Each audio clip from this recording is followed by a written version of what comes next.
I'll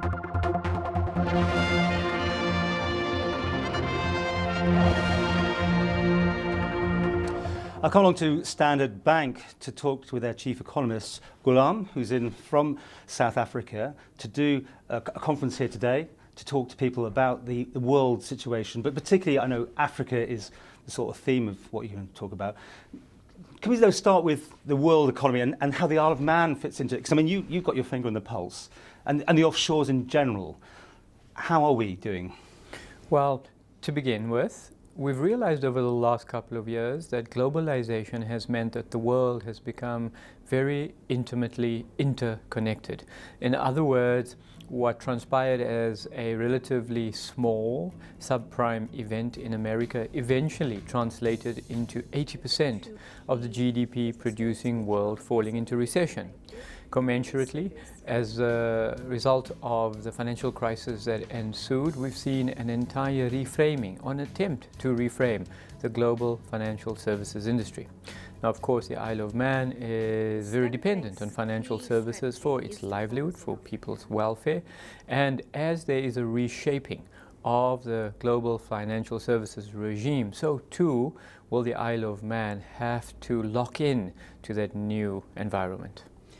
I mean, offshores in general have been getting a sort of pressure from the United Kingdom and the global markets, you know, America and that sort of thing, the FATCA. Is there a worry out there that some of these places won't survive in their current form, do you think? I think they will evolve to become more utility in their orientation. So what I mean by that is the regulatory authorities will attempt to do two things: put a seatbelt on bankers so that they are somewhat restrained and do not bring harm onto themselves, and the vehicles that bankers journey in will also be conditioned so as to not impose harm, or as much harm as possible, as that which occurred in 2008 and 2009. And with that, it will be effectively new rules. The game's changed, and offshore centers, whether it is Mauritius, Jersey, the Isle of Man, and so many others, will probably limp towards a somewhat higher level of transparency and offer a product set that is more in tune with the type of governance structures that mainland centers like the United Kingdom would like to see. How is the Isle of Man viewed in the global situation? Is it well regulated as far as you're concerned? Is it a good player? Where do you place it? The Isle of Man's reputation precedes, and while there are many offshore centers that have somewhat of an aura of cavalier approach, sometimes adventure banking, the Isle of Man sits comfortably as an offshore jurisdiction with a sensible, pragmatic regulatory regime plugged into the global economy, providing an avenue for individuals and groups to manage their assets, their balance sheets, in a manner that is efficient, welfare enhancing, wealth enhancing, but clearly within the confines of general regulatory expectations. Now, the island's been signing all these deals with different countries, but it's still a bit of criticism that not dealing with Africa enough, and this is your subject today. Do you think there needs to be more done for transparency with money with the African states and nations?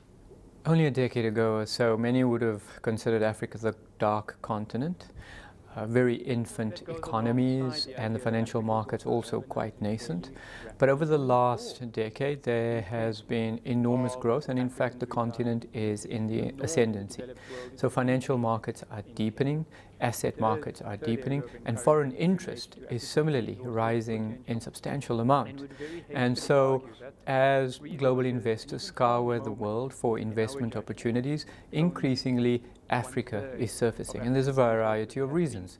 First, many African economies seem to be not fully, but at least somewhat disconnected from the global cycle. So in other words, investors or investment managers will look for markets that are somewhat uncorrelated to, say, the global narrative.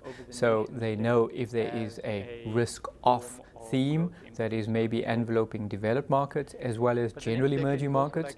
Is Africa different? And yes, if you look at Africa's, for example, equity market performance over the last year, to date, it has risen by more than 18%, whereas the general emerging markets equity system has risen by even less than half of that. Coupled with the outperformance of African equity markets is that they've also displayed far lower volatility in recent times, especially in that very volatile May to September period when the US Federal Reserve roiled the markets. Far less volatility in terms of African asset markets. And so investors need to be aware of this and increasingly are showing interest. And the Isle of Man and the offshores, more involvement with the African states, do you think, and nations in the future? From a very low base, from a small quantity, it is growing rapidly.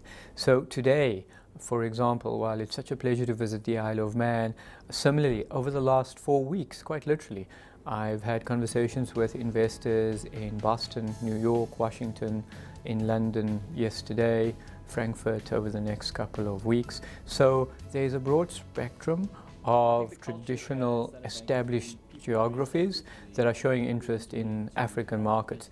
And in fact, a lot of the early money in has handsomely made returns. If you just look very quickly at South Africa, a decade ago, when South Africa was considered to be maybe less enticing, emerging from an apartheid era where the political economy was unsound and it did not quite have macro stability.